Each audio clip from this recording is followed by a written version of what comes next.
আসসালামু আলাইকুম ওয়া রাহমাতুল্লাহি ওয়া বারাকাতুহু। প্রিয় ভাই ও বোনেরা, আশা করি আপনারা আমার ক্লাসগুলো নিয়মিত দেখতেন। আর আলহামদুলিল্লাহ, হয়তো আপনারা ক্লাসগুলোকে অনুসরণ করেছেন।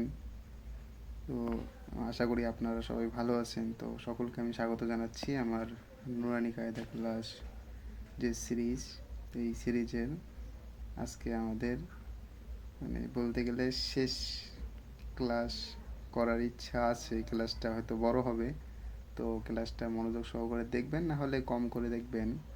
আজকে শেষ করতে যাচ্ছি নুরানি কায়দার পুরো ক্লাসটা। আজকে ভিডিওটা হয়তো লম্বা হবে, কিন্তু শেষ পর্যন্ত দেখার চেষ্টা করবেন। আর প্রথম যে ক্লাসগুলো শুরু করেছি, সব ক্লাস যদি আপনারা নিয়মিত দেখেন, ক্লাসগুলো যদি অনুসরণ করেন, তাহলে আশা করি আপনারা কোরআন শরীফ আলহামদুলিল্লাহ নিজেই উচ্চারণ করে বানান করে পড়তে পারবেন।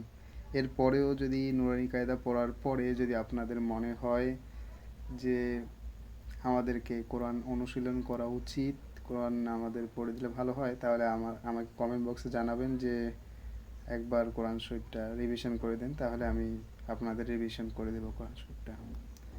তো বেশি কথা না বলে শুরু করা যাক, যেহেতু আজকে ভিডিওটা এমনিতেই লম্বা হবে।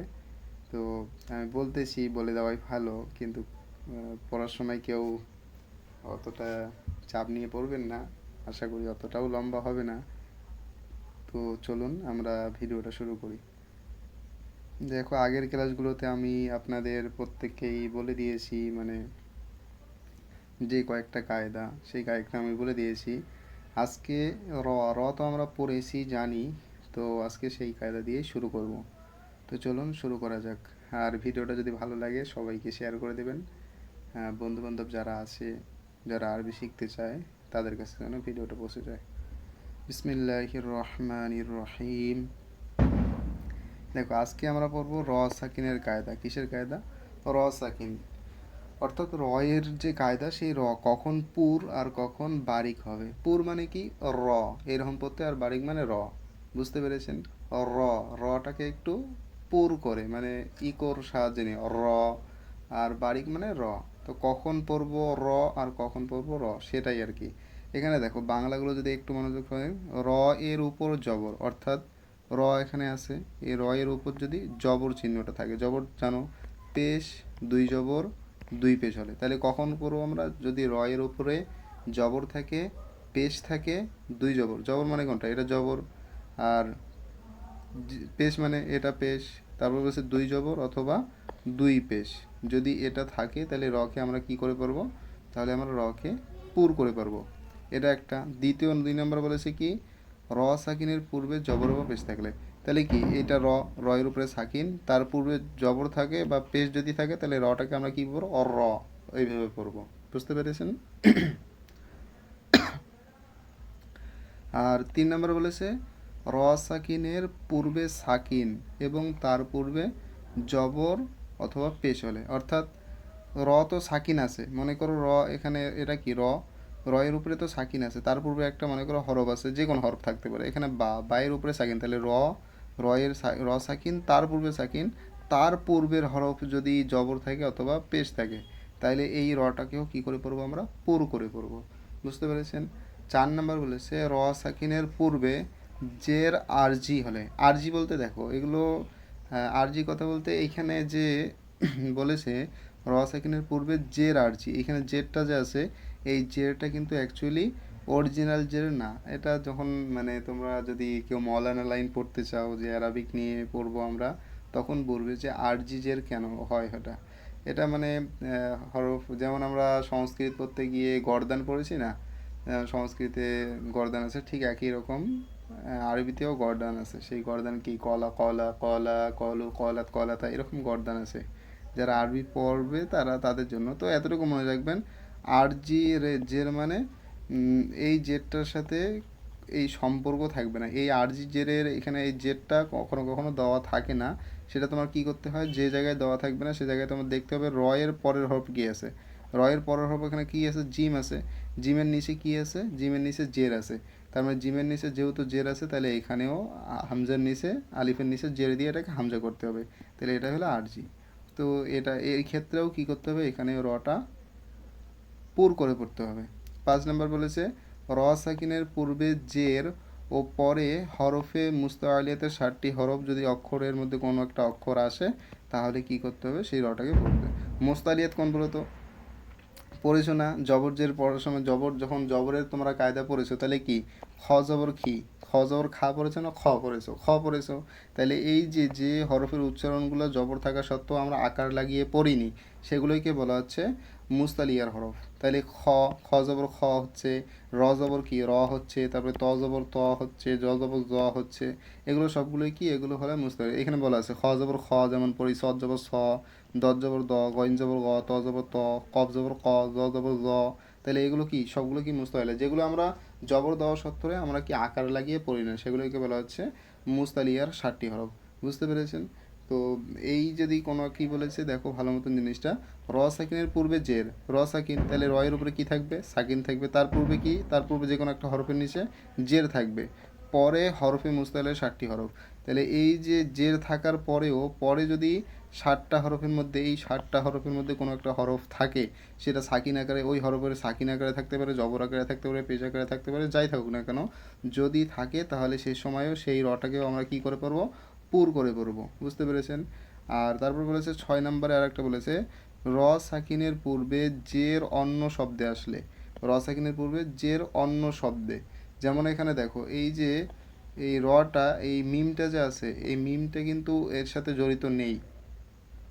অন্য শব্দ বলতে শব্দ তো ওয়ার্ড মানে শব্দ তো তোমরা বোঝো, যেমন মনে করো আমি যদি বলি রহিম, এটা কি, রহিম একটা শব্দ, বাংলাতে বলতেছি, রহিম একটা শব্দ। আর মনে করো রাজা, রাজা একটা শব্দ। তাহলে শব্দ এটাও কি দুটো আলাদা শব্দ। ঠিক একইভাবে আরবিতে এইখানে যে দুটো আমির তাবু, এখানে কিন্তু দুটো শব্দ আছে, কয়টা শব্দ আছে, অর্থাৎ আমিটা একটা আলাদা শব্দ আর তাবুটা একটা আলাদা শব্দ, আমির তাবু। অর্থাৎ এখানে যে র এর সাথে যে সাকিন দিয়েছে, অ্যাকচুয়ালি র এর সাথে এই আলিফ থেকে র পর্যন্ত এইটুকুনি একটা শব্দ। বুঝতে পেরেছেন? তাহলে অন্য শব্দে কি এসেছে, অন্য শব্দের শেষের হরফে জের এসেছে, অন্য শব্দের শেষে কি মি আছে, তাহলে আ আছে তারপরে মি আছে, তাহলে এখানে জের এসেছে এই কারণে এই পরের শব্দের মধ্যে রটা আছে, র এর উপরে সাকিন আছে, এটা আলাদা শব্দ, এটা আলাদা শব্দ, আর ওটা আলাদা শব্দ, এই কারণে এই রটাকে আমরা কি করে পড়বো, এই রটাকে আমরা পুর করে পড়বো। তো বুঝতে পেরেছেন? তো যতগুলো র এর কায়দা আছে, র সাকিনের মানে র কখন পুর করে করতে হবে কখন বাড়ি করে করতে হবে, তো আরেকবার জেনে নিই। র সাকিনের পূর্বে যদি কি থাকে, জবর থাকে, পেশ থাকে, দুই জবর থাকে অথবা দুই পেশ থাকে, তাহলে র সাকিনকে আমরা রকে কী করবো, পুর করে পড়বো। আর র সাকিনের পূর্বে জবর বা পেশ থাকলে র সাকিন আছে তার পূর্বে একটা জবর পেশ আছে সেখানে পড়বো। তারপরে বলেছে র সাকিনের পূর্বে সাকিন তার পূর্বে, অর্থাৎ র সাকিনের পূর্বে একটা সাকিন থাকবে, তার পূর্বে আর যদি জবর বা পেশ থাকে তখন আমরা রকে পুর করে পড়বো। তারপরে র সাকিনের পূর্বে জের আরজি হলে, অর্থাৎ ওই জেরটা ওই আগের হরফটার অরিজিনাল জের না, এখানে র এর পরে যে হরফের যেটা চিহ্ন থাকবে ওই চিহ্নতে এখানে জের আছে, এই জন্য জের দিয়ে পড়েছি, এই কারণে এটাও আমরা পুর করে পড়বো। আর বলেছে র সাকিনের পূর্বে জের, র সাকিনের পূর্বে জের আছে কিন্তু তারপরের হরফ মনে করো হরফে মুস্তালিয়াতের হরফের মধ্যে যে কোনো একটা, মুস্তালিয়াত মানে কি, যেগুলোকে আমরা আকার দেওয়া সত্ত্বেও আমরা মানে আকার দিয়ে পড়িনি। যেমন খ জবর, অ্যাকচুয়ালি যদি আমরা জবর দিয়ে আকার হিসেবে পড়ি তাহলে খ জবর কী হচ্ছে, খা হচ্ছে, কিন্তু খা পড়ি না, আমরা কী পড়ি, খ পড়ি। তাহলে এগুলোকে বলে হচ্ছে মুস্তালিয়ার হরফ। এই মুস্তালিয়ার হরফ যদি আসে তাহলে আমরা কি করব, ওই সময় রটাকে পুর করে পড়বো। আর একটা বলেছে র সেকেন্ডের পূর্বে জেডটা অন্য শব্দে আসলে, অর্থাৎ একই শব্দে না আর একটা আলাদা শব্দে যদি আসে তাহলে সেটাকে বলে র সেকেন্ডের মতো পুর করে পড়বো। তো র সেকেন্ডের পরে তো এখন চলুন শুরু করা যাক। তাহলে কি বলেছে, হামজা রজবর আর, হামজা রজবর আর, এখানে রটা পুর করবো কেন, কারণ র সাকিন আছে তার পূর্বে কি আছে, জবর আছে, তাহলে র সাকিনের পূর্বে দেখো 2 নম্বর র সাকিনের পূর্বে জবর বা পেশ থাকলে তাহলে র সাকিনের পূর্বে জবর আছে, এই জন্য আমরা কি আর কি পড়লাম, আর। তারপরে সিন লাম জবর সাল, আর সাল, নুন আলিফ জবর না, আর সাল না, কফ র পেশ কুর, এখানেও পেশ আছে র সেকেন্ডের পূর্বে, এই জন্য এটাও কুর, মানে রটা পুর করব। কুর, হামজা খারা জবর আ, কুর আ, নুন দুই পেশ নুন, কুর আ নুন। বুঝতে পেরেছেন কীভাবে পড়তে হচ্ছে? তারপরে ইয়া গইন জবর ইয়াগ, ইয়াগ, র, র পেশ রুর, তাহলে ইয়া গরুর, কাব জবর কা, ইয়া গরুর কা। র পেশ রু, এখানে র পেশ রু কিন্তু পড়বো না, র পেশ রু। বা জবর বা, রু বা, মিম আলিফ জবর মা, রু বা মা। র, র জবর র, হামজা ওয়াও পেশ উ, র উ। ফা দুই পেশ ফুন, র উ ফুন। মিম সিম জবর, মিম সিন পেশ মুস, তা জবর তা, মুস্তা। কফ রজের কির, দেখো এইখানেও কি পেশ আছে, তাহলে পেশ থাকা মানে তাজদিদ আছে, তাজদিদ মানে একটা র সাকিন আছে, র সাকিন তার নিচে জের আছে। এটাই বলেছে যে র সাকিন তার নিচে যদি জের থাকে, এটা হলো তোমার কোনটা, এই 4 নাম্বার। র সাকিনের পূর্বে জের আরজি হলে তাকে বলা হচ্ছে আরজি, এই জেরটা কিন্তু আরজি, এই জন্য এখানে কির হবে। তাহলে মুস্তাকির, র দুই পেশ রুন, মুস্তাকির রুন। তারপরে মিম র জবর মার, র জবর র, মার র। তা দুই জবর তান, মার র তান। বা রজের বীর, এটা একই শব্দ, দেখো এইখানে বা রজের বীর, এইখানে কিন্তু হবে রটা পুর করে পড়া যাবে না, কারণ র এর নিচে কি আছে, জের আছে। এই জন্য জের থাকলে পুর করে পড়তে পারবে না, তাহলে বীর, র দুই পেশ বুন, রুন, বীর রুন। এখানে বীর রুন এরকম পড়া যাবে না, কিন্তু বীর রুন হালকা করে পড়তে হবে। এরপরে কি আছে, এরপরে আছে র জবর র, র বা জবর রব, বা রজের বীর।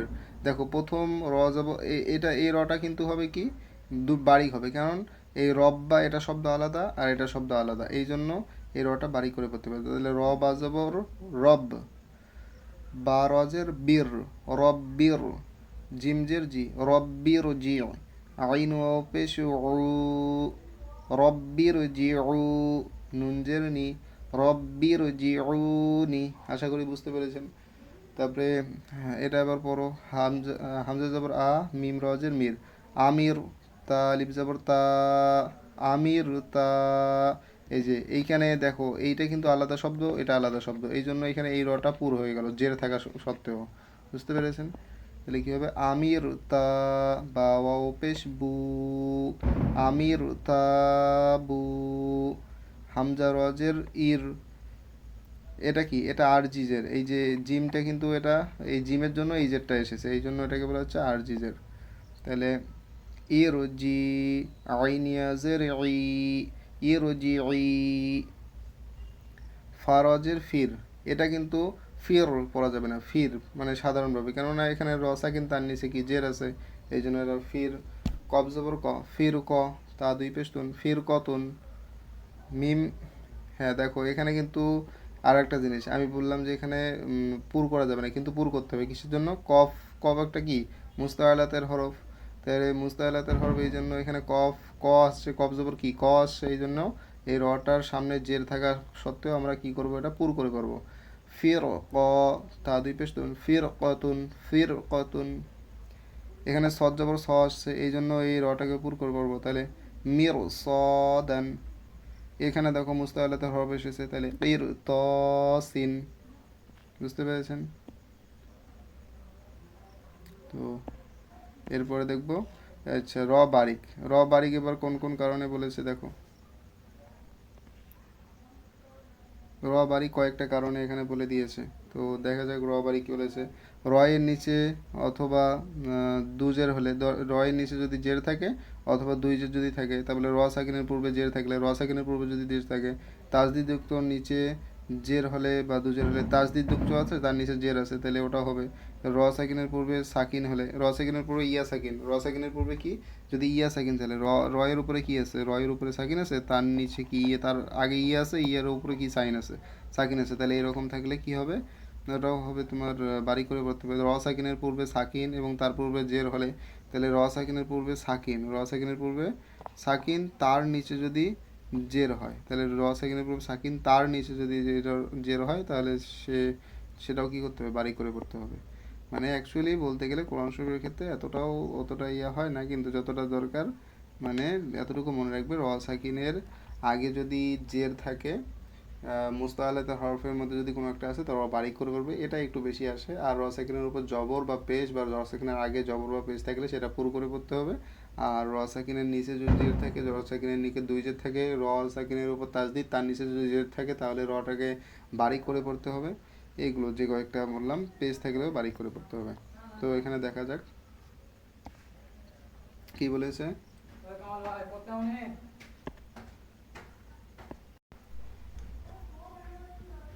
তাহলে হামজা পেশ উ মিম রজের মির, উমির তা পেশ তু, উমির তু। এখানে মিরটা উমির তু এরকম পড়া যাবে না, উমির তু। মিম নুন জবর মুন, হা জবর হা, মুন হা, মিম রজের মির, মুন হামির। র সাকিন আছে, তার নিচে জের আছে, এই জন্য রকে বাড়ি করে পড়লাম। তাহলে মুন হামির। ওয়াও আলিফ ওয়াও সদ জবর ওয়াস, এই যে র সাকি ওয়াও সদ জবর ওয়াস, বা রজের বীর, তাহলে ওয়াস বীর। খ ইয়া র জবর খয়ির। এখানে কেন রটাকে পুর বারিক করা যাবে না, মানে পুর করা যাবে না। এখানে কি বলেছে, র সাকিনের পূর্বে একটা কায়দা বললো না, র সাকিনের পূর্বে ইয়া সাকিন থাকলে সেই রটাকেও বারিক করে পড়তে হয়। তাহলে র সাকিনের পূর্বে ইয়ার উপর সাকিন আছে, এই জন্য খয়ির। খ ইয়া র খ ইয়া র জবর খয়ির। মিম নুন জব মিম নুন জের মিন, শিন জবর শাহ। দেখো মিন এখানে কিন্তু গুণনা করতে হবে, শিনটা কি হরফে ইকফার হরফ, এই জন্য গুণনা করতে হবে। তাহলে মিং শা, সার জবর সার। এই যে রয়ের নিচে জের আছে, তাজদিদ নিচে জের আছে, এই জন্য এটাকেও বাড়ি করে পড়তে হবে। তাহলে মিং শাররি। মিম সিন পেশ মুস, তা জবর তা, মুস্তা। মিম রজের মির, মুস্তামির, র দুই জের রিন, মুস্তামির রিন। এখানে দেখো তাজদিদ আছে, তার নিচে দুই জের আছে, তাহলে জের অথবা দুই জের যদি থাকে তাহলে ওটাকেও বাড়ি করতে হবে তাজদিদওয়ালা রকে। মুস্তামির রি, মুস্তামির রিন।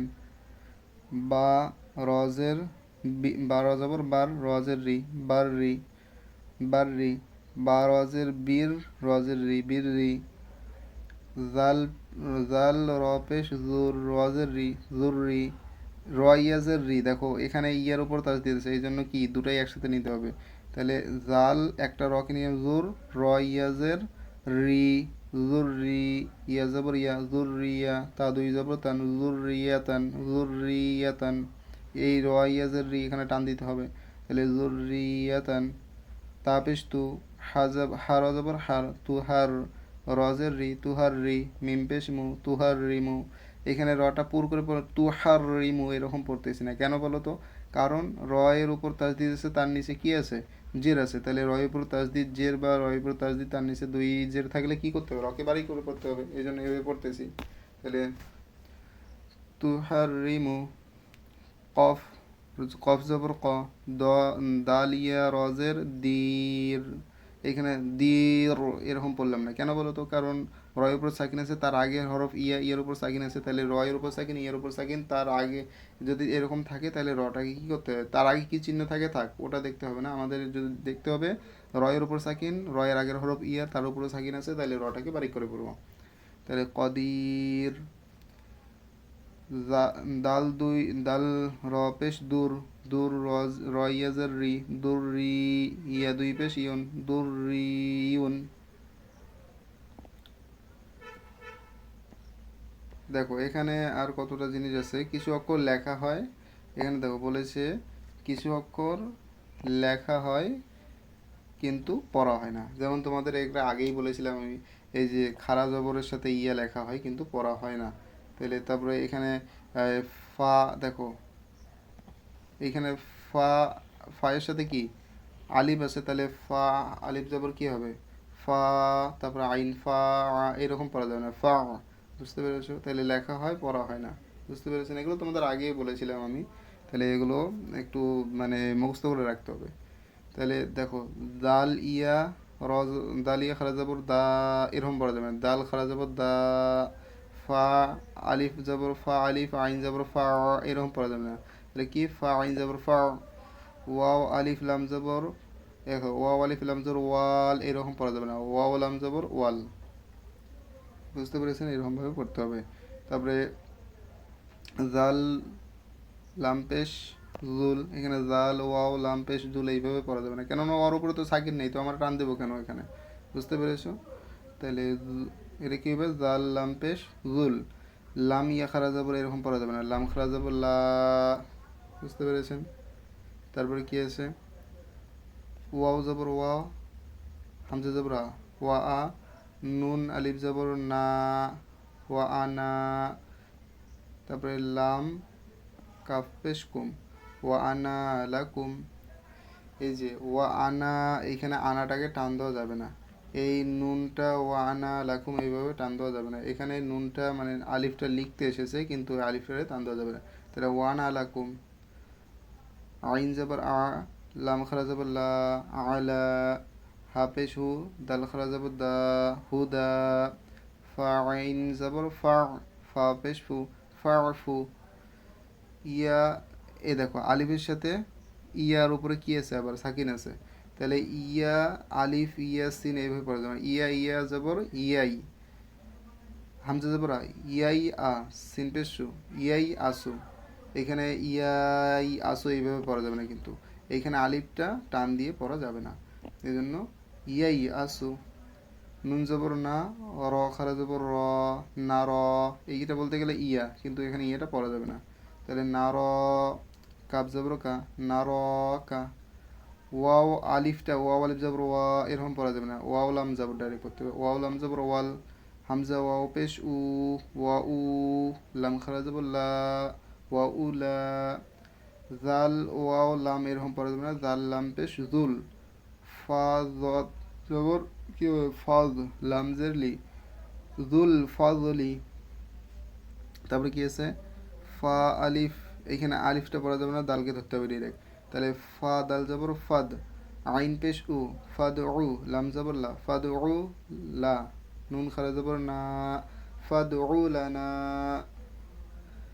ফা লাম জের ফিল, হামজা র জবর আর, ফির আর, ফিল আর, দ জের দি, ফিল আর দি।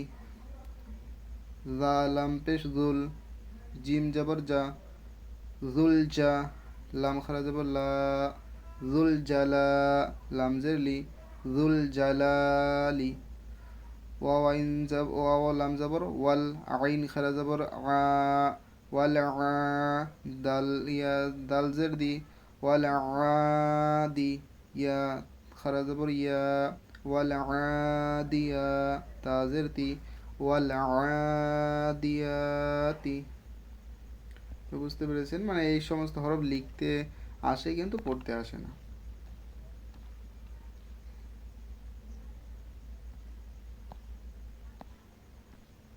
এ দেখো, মানে এখানে বললাম না আনা শব্দের হরফগুলোকে কোরআন শরীফের মধ্যে এখানে আর কয়েকটা দিয়েছে, যে তাজদিদ যুক্ত অক্ষরের আগের অক্ষরে কোনো হারাকাত না থাকলে তা লেখা হয় কিন্তু পড়া হয় না।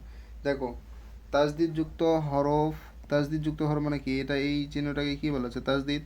তাহলে তাজদিদ যুক্ত হরফ এই চিহ্নটাকে তাজদিদ বলা হয়, তাজদিদ যুক্ত অক্ষরের আগের অক্ষরে, এটা তাজদিদ যুক্ত হরফ, মনে করি এটা তাজদিদ যুক্ত, তার আগের অক্ষর এটা, তাহলে তার আগের অক্ষরে কোনো হারাকাত, কোনো হারাকাত মানে কোনো কি চিহ্ন আছে, কোনো চিহ্ন না থাকলে তার লেখা হয়, মানে শুধু লিখতেই আসে, চিহ্ন নেই, লিখতে এসে কিন্তু এর পড়া হয় না, মানে এটা পড়া যায় না। বুঝতে পেরেছেন? আশা করি বুঝতে পেরেছেন এটা। তো এখানে দেখো বুঝিয়ে দিচ্ছি, দেখো ওয়াও, এখানে লাম দুটো হরফ এসেছে, দুটো হরফ তাজদিদ আছে, তার আগের হরফ দুটোর মধ্যে কি কোনো চিহ্ন আছে, কোনো চিহ্ন নেই, এই জন্য আমরা কি এখানে আলিফ লাম একটাও পড়বো না, ডাইরেক্ট কি পড়বো, ওয়াও লাম। এখানে লাম তাজদিদ মানে কি, লামের উপর দুটো দুটো লাম আছে, একটা লাম সাকিন আছে আর একটা লামের উপর কি আছে, খাড়া জবর আছে, তাহলে এইভাবে পড়বো। তাহলে কি হচ্ছে, এখানে দেখো বলে দিয়েছে, তাহলে কীভাবে পড়বো, ওয়াল্লাহ, ওয়াও লাম জবর ওয়াল, লাম খারা জবর লা, ওয়াল্লাহ। বা লামজের বিল, লাম খারা জবর লা, বিল্লা। কাব দাল জবর কাদ, দাল জের দি, কাদ্দি। ফা সিনজের ফিস, সিন জবর সা, ফিসসা। ওয়াও সিন জবর ওয়াস, সিন জবর সা, ওয়াসসা। দেখো লেখাতে কিন্তু অনেক কিছু এসেছে, আলিফ এসেছে, লাম এসেছে, কিন্তু আমাদের এগুলো পড়বো না, শুধু ডাইরেক্ট এটাও পড়বো। তাহলে লাম রজের লুর, র জবর র, লুর র, লুর র। লাম আর আলিফ লাম এসেছে কিন্তু আমরা পড়বো না এটাকে। তো বুঝতে পেরেছি, আশা করি বুঝতে পেরেছেন এটা কিভাবে পড়তে হচ্ছে। তারপরে এটাও দেখো, ওয়াও লাম জবর ওয়াস, সাদ খারা জবর স, ওয়াস স। ওয়াও লাম জবর ওয়াল, লাম জবর লা, ওয়াল্লা। তো এইভাবে এগুলোকে পড়তে হবে। আর একটা কায়দা এসেছে, এই কায়দাটা মনে রাখবে। দেখো এটা কি আল্লাহ শব্দ, তাহলে আল্লাহ শব্দর আগে যদি জবর বা পেশ আসে, আল্লাহ শব্দের আগে যদি জবর বা পেশ আসে, তাহলে লাম জবর কি হচ্ছে, লা হয়, লাম জবর লা হয়। কিন্তু আল্লাহ শব্দের আগে একমাত্র কোন শব্দগুলো, আল্লাহ শব্দ, তাহলে আল্লাহ শব্দের আগে যদি লাম মানে পেশ বা জবর আসে, তাহলে লামটাকে কি পড়বো, ল পড়বো, লা পড়বো না, লয় আকার পড়বো না, শুধু ল পড়বো। তাহলে ওয়াও লাম জবর ওয়াল, লাম খারা জবর লা, ওয়াল্লাহ। তাহলে এটা কি পড়বো, ওয়াল্লাহি, ওয়াও লাম জবর ওয়াল্লাহ, লাম খারা জবর ল, হাজের হি, ওয়াল্লাহি। এটা শুধু আল্লাহ শব্দের ক্ষেত্রে, বাকিদের ক্ষেত্রে না। এখানে কিন্তু অনুশীলন দিয়েছি অ্যাকচুয়ালি কোনটার জন্য বলো তো, এই তাসদিদযুক্ত হরফ আছে, তার আগের দুটো আলিফ লাম আছে, এই দুটোর কোনো লিখতে আসতেছে কিন্তু পড়তে আসে না কেন, এর কারণ এর উপরে কোনো চিহ্ন নেই এই জন্য। আর তার সাথে সাথে আমি যেটা বললাম, আল্লাহ শব্দের আগে যদি জবর থাকে অথবা পেশ থাকে, তাহলে আল্লাহ শব্দের লামটাকে কি করতে হবে আমরা, পুর করে পড়বো, অর্থাৎ ল পড়বো, লা পড়বো না। তো এটাও দেখো পরেরটা কি, এটা দেখো এখানে যে এসেছে তার মানে এটা কি, ল পড়বো না, এটা আবার লা পড়বো, বিল্লাহি। বুঝতে পেরেছো, এটা কি ওয়াল্লাহি, বিল্লাহি, এখানে লা পড়লাম, এখানে ল পড়লাম, কেন পড়লাম, আল্লাহ শব্দের আগে এখানে জবর এসেছে, অথবা যদি পেশ আসতো, যেন ও উল্লাহ যদি পড়তাম মনে করো, তাহলে এখানে কি হলো, পেশ জবর আর পেশ থাকলে এই লামটাকে ল পড়বো, লা পড়বো না। বুঝতে পেরেছেন, আর জের থাকলে লা পড়বো। তাহলে ওয়াল্লাহি, বিল্লাহি, কাদ্দিহান, এটা কি, কাদ্দিহান, কাব দাল জবর কাদ, আলিফ লামটাকে বাদ দিয়েছে, কাদ দাল জের দি, কাদ্দি, হা আলিফ জবর হা, কাদ্দি হা, নুন জের নি, কাদ্দিহানি, ফিস সামাওয়াতি, বানান করবে, বানান করে পড়বে, ওয়াসসালামু, ইয়াকুলুর রসুলু, এখানে লুর, রটাকে বাড়ি করলাম কেন বলো তো, পেজ আছে রয়ের সামনে, এই জন্য বাড়ি করে বললাম। তো যে কায়দাগুলো বলছি ওই কায়দাগুলো মিলিয়ে পড়ার চেষ্টা করবে একবার, এই জন্য বলছি এই ভিডিওটা মানে একটা করে কায়দা 4-5 করে, ওই মনে করো যতটা টাইম হচ্ছে ওটাকেই 3-4 বার রিপিট করবে, তাহলে পরে যখন পড়বে তখন এটা মনে থাকবে। তাহলে ইয়াকুলুর রসুলু ওয়াসসালিহাতি ওয়াল্লাযীনা।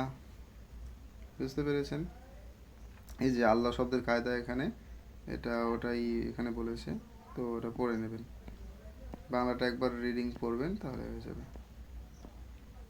হ্যাঁ, তারপরে এরপরে দেখো কি বলেছে আর একটা, এরপরে বলেছে দেখো, সাকিনযুক্ত অক্ষরের পর তাসদিদযুক্ত অক্ষর আসলে সাকিন অক্ষরকে পড়া হয় না।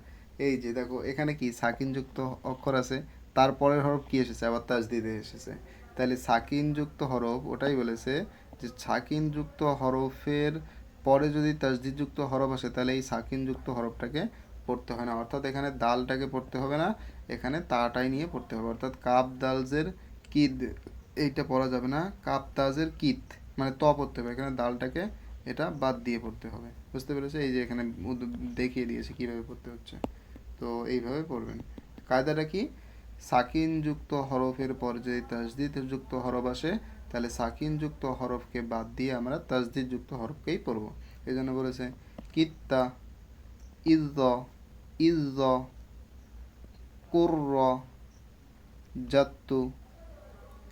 তাহলে কি হবে এটা, ইজ, হামজা বা জালজের ইজ, হা বাজাবর হাব, এই বাটা কিন্তু পড়বো না, এই বাকে নিয়ে পড়বো।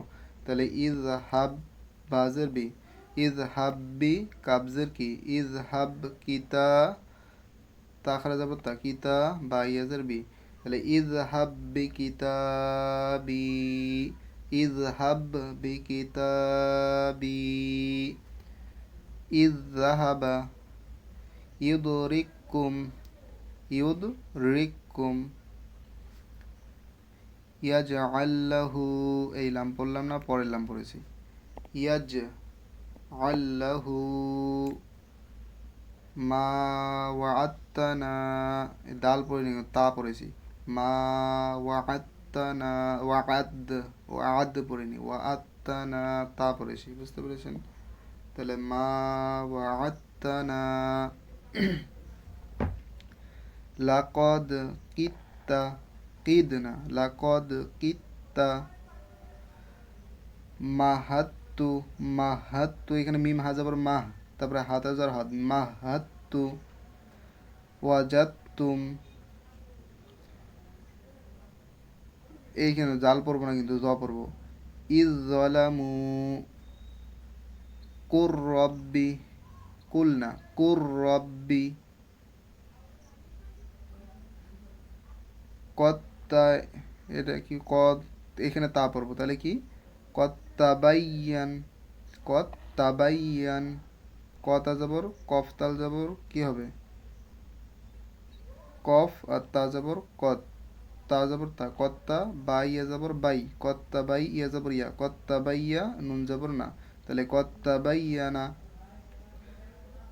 লাউ সা, লাউ সাওয়া, এখানে দেখো ওয়াওটা কি করতে হবে, এখানে কিন্তু টান দিয়ে পড়তে হবে, কিসের জন্য, এখানে এর পরের কোনো কিন্তু হরফ নেই, এই জন্য এটাকে টান দিয়ে পড়তে হবে, কেন ওয়াও, ওয়াও আলিফ খালি ডান পাশে যাবে আছে, তবে কি হবে, লাউ তাওয়া আত্তুম, লাউ তাওয়া আত্তুম, লাউ তাওয়া আত্তুম। হুম, এই যে যে কথাটা বললাম আল্লাহ শব্দের কথা, তাহলে সেম এখানে এসেছে, আল্লাহ কখন পুর করে পড়তে হবে, আল্লাহ কখন বারিক করে পড়তে হবে। দেখো এখানে বলে দিয়েছে আল্লাহ কখন পুর আর আল্লাহ কখন বারিক। আল্লাহ কখন পুর, যখন আল্লাহ শব্দের পূর্বে জবর পেশ থাকলে আল্লাহ শব্দের লামকে পুর করে পড়তে হয়, আর জের থাকলে আল্লাহ শব্দের লামকে বারিক করে পড়তে হয়। বুঝতে পেরে তো বলেই দিলাম, তাহলে দেখো কি হবে, ইন্নাল্লাহা, ইন্নাল্লাহা, নুনের উপর তাজি থাকলে কি করে পড়তে হয়, গুণনা করে পড়তে হয়, এই জন্য পড়লাম। তাহলে ইন্নাল্লাহা, ক্বালাল্লাহু, সামিআল্লাহু, হুদুদুল্লাহি, ইউরিদুল্লাহু। দেখো আল্লাহ শব্দ, এগুলো কি, এটা আল্লাহ শব্দ, সব আল্লাহ শব্দ। আল্লাহ শব্দের আগের হরফ কি এসেছে, জবর এসেছে, এখানে আল্লাহ শব্দের আগে পেজ এসেছে, এখানেও কি আল্লাহ শব্দের আগে কি পেজ এসেছে, এই জন্য আমরা কি আল্লাহ শব্দটাকে পুর করে পড়লাম, বারিক করে পড়িনি। বুঝতে পেরেছো, পুর মানে কি, লামের লমটাকে লা পড়া যাবে না, ল পরে করতে হবে। তাহলে খলকুল্লাহি, খলকুল্লাহি। এরপরে কি এসেছে, এ দেখো এখানে জের এসেছে, এদের এখানে বারিক করে পড়বো, তাহলে কি বালিল্লাহু, দীনিল্লাহি, আমরিল্লাহি, আউযু বিল্লাহি, আউযু বিল্লাহি, বিসমিল্লাহি। বুঝতে পেরেছেন, তাহলে আল্লাহ শব্দের আগে লাম কখন পুর করতে হয়, কখন বারিক করতে হয়, আশা করি বুঝতে পেরেছেন। এ দেখো এখানে এবার ওয়াক্কফ করার নিয়ম, ওয়াক্কফ মানে আয়াত শেষ কিভাবে করব। তাহলে দেখো এখানে কয়েকটা কায়দা বলে দিচ্ছি, বলেছে দেখো জবর জের পেশ, দুই জের দুই পেশ, উল্টো পেশ এবং খারাজের যুক্ত অক্ষরকে সাকিন করে অফ করতে হবে। ওয়াক মানে কি, আয়াত শেষ, ওয়াক মানে কি, আয়াত শেষ করতে হবে। তাহলে যদি আয়াত শেষের আগের হরফটার মধ্যে জবর থাকে, জের থাকে, জবর থাকে, জের, জের থাকে, জবর থাকবে, জের থাকবে, অথবা কি পেশ থাকবে, অথবা কি থাকবে দুই জের, মানে দুই জের থাকে, জের কিন্তু দুই জবর না, দুই জের দুই পেশ কি থাকবে, দুই পেশ যদি থাকে, আর উল্টো পেশ, উল্টো পেশ যদি থাকে, এবং খারাজের নিচের যেটা খারিজের যদি থাকে, তাহলে যুক্ত অক্ষরকে কি করতে হবে না, সাকিন করে করতে হবে। বুঝতে পেরেছেন, তাহলে এখানে দেখো দেখিয়ে দিয়েছে সাকিন কিভাবে করতে হয়েছে। এই দেখো এখানে আয়াত আছে, এখানে আয়াতের আগের হরফ কফের উপর কি আছে, জবর আছে, এই জন্য এটাকে দেখো পরে কি করেছে, আয়াতের আগের হরফটাকে আমরা কি করে পড়তে হবে, এখানে মানে পড়ার সময় লেখাই থাকবে এরকম, তোমাকে পড়তে হবে কিভাবে, সাকিন করে পড়তে হবে। বুঝতে পারেন, এখানে কি হবে খলা ক, কিন্তু এখানে খলা ক পড়া যাবে না, আয়াত শেষের সময় কি করতে হবে, খলা ক। বুঝতে পেরেছো, কফ খলা ক। তারপরে এটা কি আছে মির রব্বিকা, কিন্তু তোমার কি কি পড়তে হবে, মির রব্বিক। বুঝতে পারলে, তাহলে বিল কলামি, এখানে মিমের নিচে জের আছে কিন্তু আয়াত শেষ, এই জন্য যেটাকে কি করবো আমরা, সাকিন করে দেব, তাহলে কি হবে বিল কলাম। তারপরে তুরজাউল উমুরু, তুরজাউল উমুরু পড়া যাবে না, কি পড়তে হবে, তুরজাউল উমুর। মাসহুদিন, মাসহুদিন না পরে কি হতে হবে, মাসহুদ।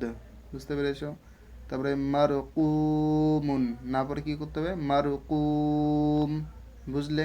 তাহলে কখন এটা করব, যখন মানে আয়াত শেষে বা যে জায়গায় তুমি থামবে, যে থামার মনে করো একটা আয়াত মাঝখানে তুমি থামতে চাচ্ছ, তো থামার সময় দেখলে যে শেষের হরফটার মধ্যে এই কয়েকটা জিনিসের মধ্যে একটা জিনিস আছে, মানে দুই জবর দুই জের, জবর বলছে দুই জের, তো দুই পেশ জের, তারপরে পেশ জবর অথবা খারিজের উল্টা পেশ যদি থাকে, এই কয়েকটা জিনিস যদি থাকে, তাহলে ওই হরফটা শেষের হরফে তোমাকে কি দিয়ে পড়তে হবে, সাকিন দিয়ে পড়তে হবে, বুঝতে পেরেছো? যেমন এটা কি মারকুম আছে, তাহলে তোমাকে কি করতে হবে, মারকুমুন আছে, তাহলে মারকুম পড়তে হবে। তাহলে তআমিহি, এটা পড়া যাবে না, কি পড়তে হবে, তআমি, বুঝতে পারলে? তারপরে সুবহানাহু, কিন্তু পড়তে হবে কি সুবহানা, বুঝলে? তাহলে এটা হলো ওয়াকফের কায়দা, মানে আয়াত শেষ করা বা কোনো মাঝখানে যদি থামো, সেই শেষের হরফটা দেখতে হবে, শেষের হরফের মধ্যে কোন চিহ্ন আছে। যদি জবর, জের, পেশ, খারিজের উল্টা পেশ, দুই জের অথবা দুই পেশ থাকে, তাহলে শেষের হরফটাকে আমরা সাকিন করে পড়বো, বুঝতে পেরেছো? আর একটা আছে, যদি শেষে যদি গোলতা থাকে, কি থাকে, গোলতা, শেষে কি থাকলে যদি গোলতা থাকে, তাহলে গোলতার উপরে যেটাই থাক না কেন, দুই জবর থাক, দুই জের থাক, মানে যেটাই থাক না কেন, গোলতের উপরে যে চিহ্নই থাকবে সেটাকে কি করতে হবে, হা করে সাকিন করে পড়তে হবে। মানে তার সেটাকে গোলতা পড়া যাবে না, তার মনের মধ্যে কি করতে হবে, এটা হা আছে, হায়ের উপরে সাকিন আছে, বুঝতে পেরেছো? তাহলে এটা এইভাবে পড়তে হবে। তাহলে এটা একটা কায়দা। তো আসে মনে হয় নিচের দিকে আমরা দেখবো ওই কায়দাটা। আচ্ছা, তাহলে এটা বুঝতে পেরেছেন এই কায়দা? হ্যাঁ। এবার দেখো, তাহলে আমরা কি সবগুলোই পড়লাম, শুধু দুই জবরটা বাকি ছিল। তাহলে দুই জবরটায় বলেছিলাম না যে লামে তানবিন যখন আমরা পড়ছিলাম, তানবিনের সময় বলেছিলাম যে লেখা হয়, কিন্তু এই লেখার একটা কায়দা আছে। তাহলে কিভাবে দেখো, যদি দুই জবর থাকে, তাহলে দুই জবরের মধ্যে একটা জবরকে বাদ দিতে হবে, একটা জবরকে বাদ দিয়ে আর একটা জবরের সাথে এক আলিফ পরিমাণ টান দিয়ে পড়তে হবে। অর্থাৎ ভাবতে হবে যে আলিফ খালি ডান দিকে একটা জবর আছে, কোন সময়, যখন আয়াতের আগের হরফে এটা থাকবে বা মাঝখানে যে জায়গায় তুমি দম সারবে সেই জায়গায় এরকম আছে। তাহলে বুঝতে পেরেছো কিভাবে পড়তে হচ্ছে? এই দেখো এখানে লিখে দিয়েছে, দেখলে তোমরা জিনিসটা বুঝতে পারবে আরো। তো দেখো কি আছে, আইন, হামজা আইন যাবর আ, মিম খারা যাবর মা, আমা, লাম দুই যাবর লান, আমা লান, কিন্তু তোমাকে কি করতে হবে, একটা জবরকে বাদ দিয়ে আলিফটাকে নিয়ে পড়তে হবে। মানে একটা জবর মনে করো এখানে নেই, তাহলে কি পড়তে, লাম আলিফ জবর লা, তাহলে আমালা, বুঝতে পেরেছো ব্যাপারটা? তারপর উযরান না পড়ে উযর, হুসনান না পড়ে কি হুসনা। লেখা তো এটাই থাকবে, কিন্তু তোমাকে পড়তে হবে কোনটা, এটা পড়তে হবে, কিন্তু লেখা এটাই থাকবে, কিন্তু এই লেখাগুলোই থাকবে কোরআন শরীফের মধ্যে। কিন্তু তোমাকে কায়দা মনে রেখে তোমাকে পড়তে হবে যে না, এরকম যদি থাকে দুই জবর থাকে, তাহলে এক জবর নিয়ে এক আলিফ ধরে টান দিয়ে পড়তে হবে, এটা কিন্তু তোমাকে পড়তে হবে। লেখা কিন্তু উপরেরটাই থাকবে, এই যে লেখাগুলো দেখতেছো এই লেখাগুলোই কিন্তু থাকবে, তোমাকে পড়তে হবে কি, মানে এইভাবে পড়তে হবে। তাহলে হুসনান না পড়ে হুসনা, সাবাবান না পড়ে সাবাবা, বুঝলে? এরপরে আছে এই যে গোলতার কথা বললাম, এই যে অক্ষরের গোলতার কথা বললাম না? তাহলে গোলতা মানে কি, গোলতা যদি থাকে তাহলে হা সাকিন করে মতো পড়তে হবে। এই যে গোলতা না পড়ে, গোলতাকে কি করতে হবে, গোলতাকে হা নিয়ে পড়তে হবে, বুঝতে পেরেছেন?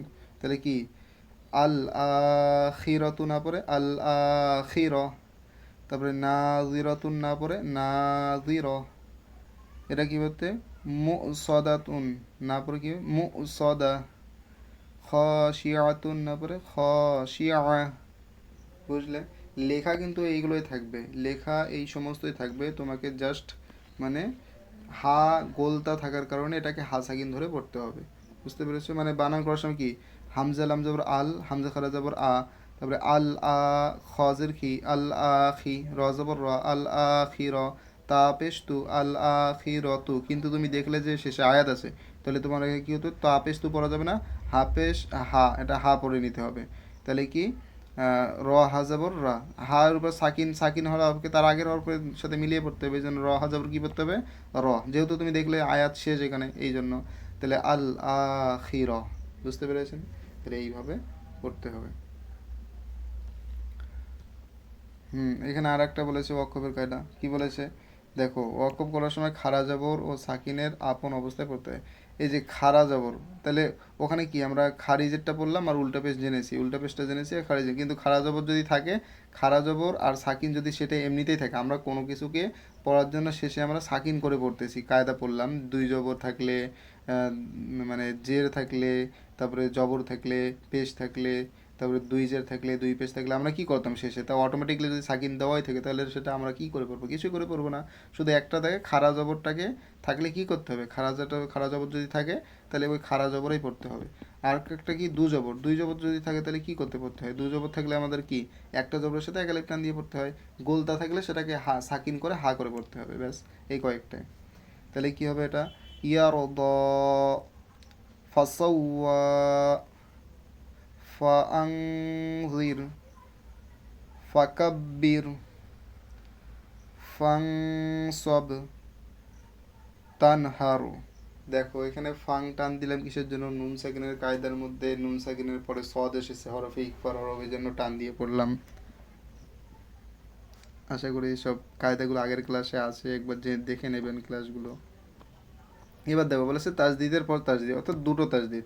দুটো তাজদিদ মানে কি, হামজা লামজের ইল, লাম ইয়া, যেহেতু এখানে তাজদিদ তার মানে কি, একবার হামজা লাম জবর কি হচ্ছে, হামজা লাম জবর ইল নিলাম, তাহলে এখানে লাম, লাম মানে কি, লামের উপর একবার তাজদিদ আছে আর লামের উপর একবার জবন আছে, তাই তো, মানে জের আছে, এখানে তো জবর দেওয়া নেই, লামের নিচে কি লামটা দুবার হবে, তারপরে ইয়া, তারপরে ইয়া, ইয়ার উপরে একবার কি হবে, ইয়ার উপরে একবার সাকিন হবে, আর একবার ইয়ার উপরে কি হবে, পেশ হবে, ইয়া ওয়াও পেশ আছে, মনে করো এইরকম। এটা যদি ভেঙে লিখি, আমরা কি যুক্ত বর্ণকে ভেঙে লিখেছি না, মনে করো এটাও সেম, তাহলে ইয়া ওয়াও পেশ কি উ, তারপরে কি আছে, নুন জবর কি আছে, নুন জবর না আছে, তাহলে দেখো তুমি যদি এটা পড়ো, আর প্রথমে কি আছে, আইন জের ই আছে, তাহলে আইন লামজের ইল, লাম ইয়াজের লি, ইল্লি, তাহলে লাম ইয়াজের কি হবে লি, তাহলে ইল্লি, তারপরে ইয়া ওয়াও পেশ ইউ, ইয়া ওয়াও পেশ কি হবে ইউ, তাহলে ইল্লি ইউ, তারপরে কি নুন জবর না, তাহলে ইল্লি ইউ না। এখানে দেখো এগুলো বলতে গেলে এখন যেহেতু তোমরা আগের কায়দাগুলো শিখলে, তাহলে ওই কায়দা অনুযায়ী করো। এখানে শেষে মনে করো কি আছে, নুন জবর আছে, তাহলে তুমি এখানে সাকিন করে দাও, তাহলে ইল্লি ইউন। বুঝতে পেরেছো, যেহেতু কায়দা তোমরা পড়েছো, তাহলে কায়দা অনুযায়ী যেহেতু পড়লে, তাহলে কায়দাটা এখানে কাজে লাগাও। তাহলে কি হবে, ইল্লিয়ুন, ইয়াজ্জাক্কা, ইয়াজ্জাক্কারু, মুজাম্মিলু, তাহলে মুজাম্মিলু না বলে কি পড়বো আমরা, মুজাম্মিল, মুদাসসির, ইল্লিয়িনা, ইল্লিয়িন। কেন আমরা সবগুলো এগুলো আগের কায়দার সাথে পড়লাম, বুঝতে পেরেছেন? তো এরপরে আছে মাদ। হরফে মাদ বলতে গেলে, হরফে মাদ এখানে কয়েকটা জিনিস আছে। দেখো তিনটে যে জানো, হরফে মাদ একদম সোজা বলেছে, হরফে মাদের পরে হামজা একই শব্দে আসলে, দেখো হরফে মাদ, এটা হরফে মাদের এই চিহ্নটাকে হরফে মাদ বলা, এই চিহ্নটাকে কি বলা হচ্ছে, হরফে মাদ। তাহলে হরফে মাদের বলছে, হরফে মাদের পরে হামজা একই শব্দে আসলে, দেখো এইখানে কি হরফে মাদ, এটা হরফে মাদের পরে হামজা একই শব্দ, এই শব্দটা পুরোই একটা শব্দ, এটা একটা পুরো একটা শব্দ, এটা একটা পুরো শব্দ, তাহলে যদি একই শব্দের মধ্যে আসে তাহলে সেটার নাম কি হয়ে যায়, মাদ্দে মুত্তাসিল হয়ে যায়। আর বলেছে হরফে মাদ হামজা অন্য শব্দে আসলে, দেখো এইখানে দেখো ফি, ফি একটা আলাদা শব্দ, ফি একটা, এটা হরফে ইশারা বলা হয়।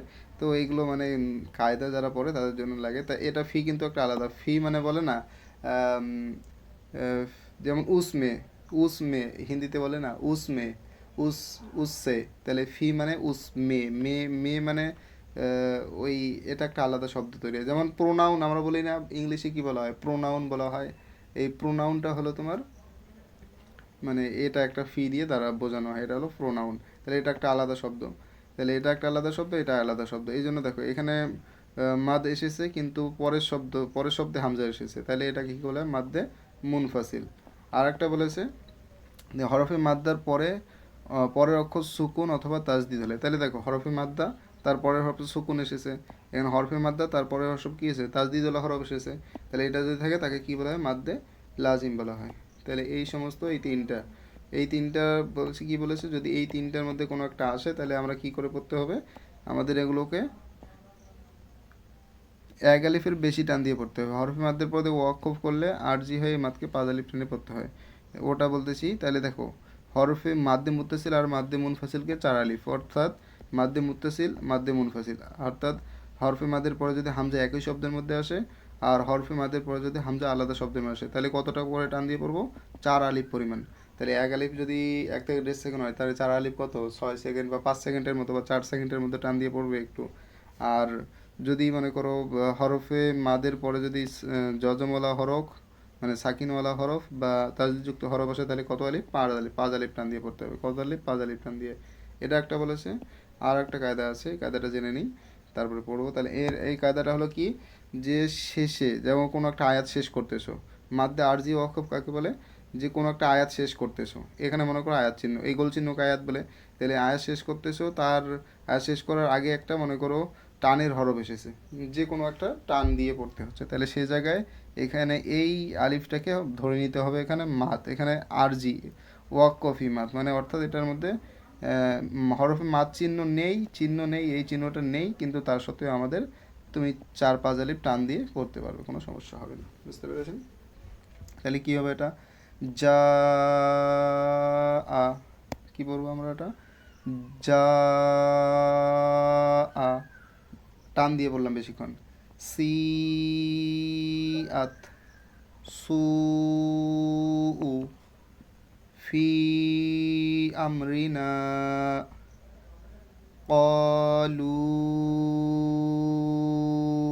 ইন্না ইন্না আনজালনা। এখানে ইন, এটা কিন্তু বেশি টান যাবে না, পরেরটাতে টান দিতে হবে। পরেরটাতে কি মাদ আছে, প্রথমের নুনটাতে টান দেওয়া যাবে না, পরের নুনটাতে টান দিতে হবে। ইন্না আনজালনা। তারপর এটা দেখো, এটা আবার পড়তে কীভাবে পড়তে হবে? হামজা, এটা এই আলিফটাকে টান দিতে হবে বেশি করে, লামটাকে পরে নিতে হবে। তাহলে আল আনা, এটাকে বেশি করে টান দিয়ে পড়তে হবে। কেন? এটার উপর মদ আছে, এই মদওয়ালা হরফকে টান দিয়ে পড়তে হবে, লামটাকে না। লামটা এটা এটা 5 আলিফ কেন টান দিব? কারণ মদের পরে সাকিনওয়ালা হরফ আছে, এই জন্য এটাকে আমরা 5 আলিফ টান দিয়ে পড়বো। তাহলে আল আনা হাজ্জুকা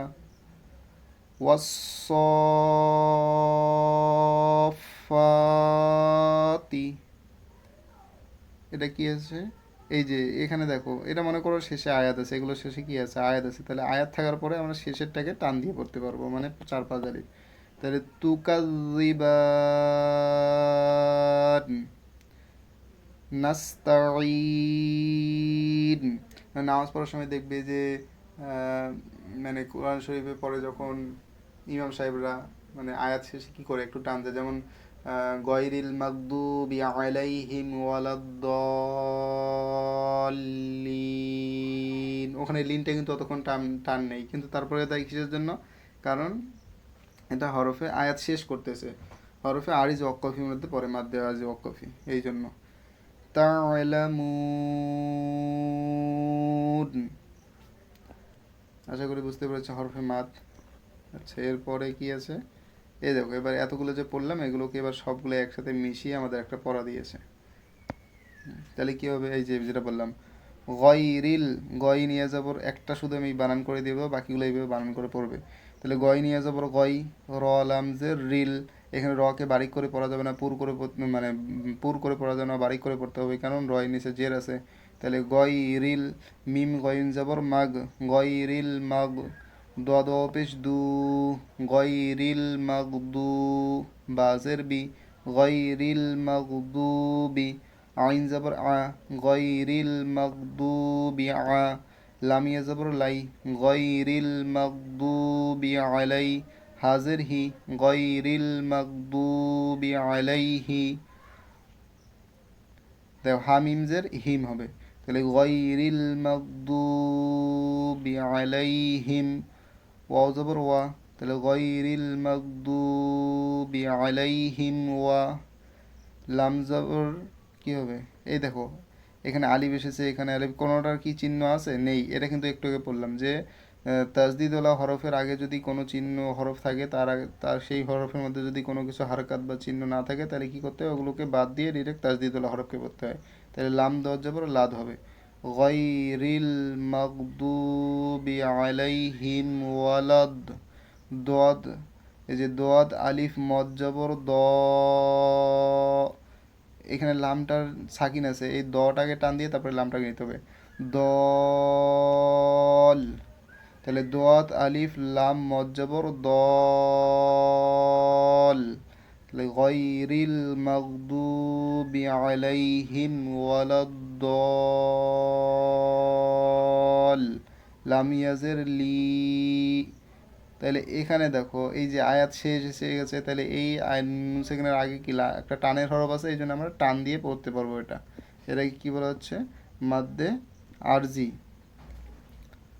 ওয়াকফ। তাহলে গয়রিল মাগদুবি আলাইহিম ওয়ালাদ্দাল্লিন।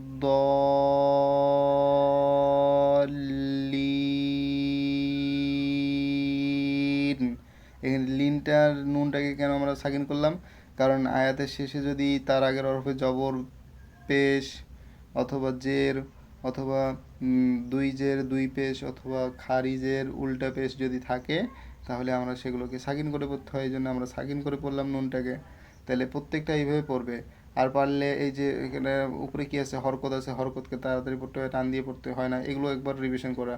গয় নিয়ে ইয়ার উপর সাকিন ডান পাশে যাবো থাকলে ইয়ালিন বলে, ইয়ালিনকে তাড়াতাড়ি পড়তে হয়। রজ নিচে জের আছে, জেরকে তাড়াতাড়ি পড়তে হয়। লাম সাকিন, সাকিন হলে হরফকে আগে হরফের সাথে মিলিয়ে পড়তে হয়। মিমের উপর জবর আছে, জবরের হরকত, হরকতকে তাড়াতাড়ি পড়তে হয়। গয়নের উপর সাকিন আছে, সাকিন হলে হরফকে তাড়াতাড়ি পড়তে আগের হরফের সাথে মিলিয়ে পড়তে হয়, যেমন মিম জবর মা আর গইন মিম গইন জবর মাগ। এইভাবে যদি তোমরা পড়ো তাহলে সবগুলোই তোমরা রিভিশন হয়ে যাবে একবারে। তাহলে তোমরা নুরানি কায়দার যেগুলো ক্লাসগুলো দিয়েছি তোমরা সবগুলোই পড়ে নাও ভালো মতন, আশা করি তোমার কোনো অসুবিধা হবে না। তাইলে আমরা পড়ে নিই একবার। তাহলে এইভাবে বানান করে বাকিগুলো পড়বে, আমি জাস্ট পড়ে দিচ্ছি উচ্চারণগুলো। তোমরা এবার এখানে ভিডিও পজ করে এটা উচ্চারণ করো, তারপরে এগুলো উচ্চারণ করো, আমি তারপরে আমার উচ্চারণটা শোনো, মানে নিজে বানান করে উচ্চারণ করো, তারপরে আমার উচ্চারণটা শোনো, তাহলেই বুঝতে পারবে যে ঠিক হচ্ছে কিনা। গায়রিল মাগদুবি আলাইহিম ওয়ালাদ্দাল্লিন। ووجدك ضالا فهدى فإذا جاءت الطامة الكبرى। এগুলো কেন কোনটাতে টান দিলাম কিসের জন্য এবার নিজে ভাবো, মানে নিজে পড়ার পর যদি ভুল হয়ে থাকে তোমরা এবার নিজেই ভাবো যে আমি কেন এগুলোতে টান দিয়ে পড়ছি, কোনটাতে টান হচ্ছে তোমরা তো শুনলেই বুঝতে পারছো। فإذا جاءت الصاخة ولا تحاضون على طعام المسكين। বুঝতে পেরেছেন? এরপরে কি আছে, وإذا رأوهم قالوا إن هؤلاء لضالون। বুঝতে পেরেছেন? তাহলে এটা রিভিশনটা ভালো মতন পড়বে কিন্তু।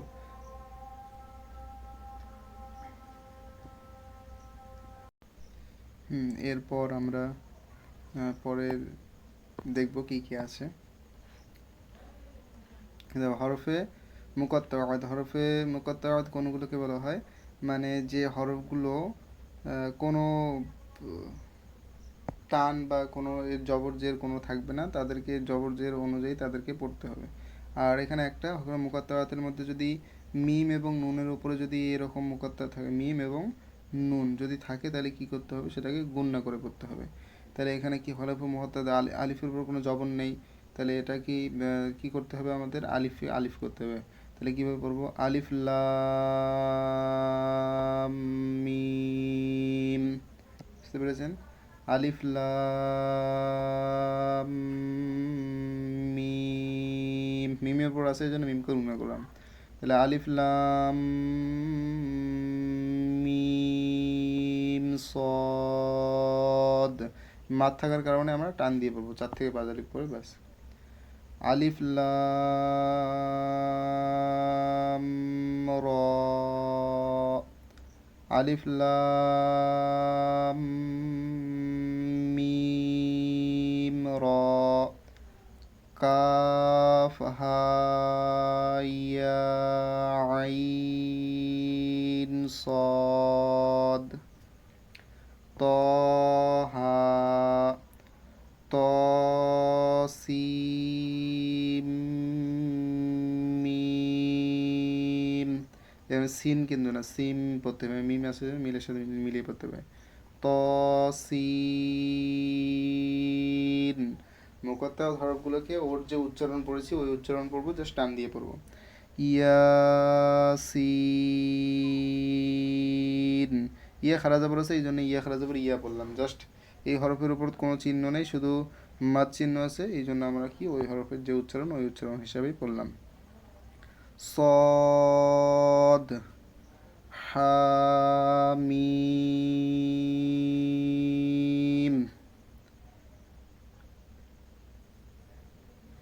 তারপরে কি হামিম, আইন সিন কফ, কফ নুন, বুঝতে পেরেছেন? এগুলোকে এইভাবে পড়তে হবে তার সঠিক উচ্চারণ দিয়ে। এবার দেখো তানবিন বা নুন সাকিন, তো আমরা তানবিন বা নুন সাকিনের 4টা কায়দা পড়েছি, তার মধ্যে আমরা কয়টা কায়দা? 2টো কায়দা কমপ্লিট করেছি। এবার মিম সাকিন, এবার কার উপরে সাকিন হবে? এবার মিমের উপরে সাকিন। তাহলে মিমের উপরে যদি সাকিন থাকে তাহলে মিম সাকিন বলবো। তাহলে মিম সাকিনের কটা কায়দা?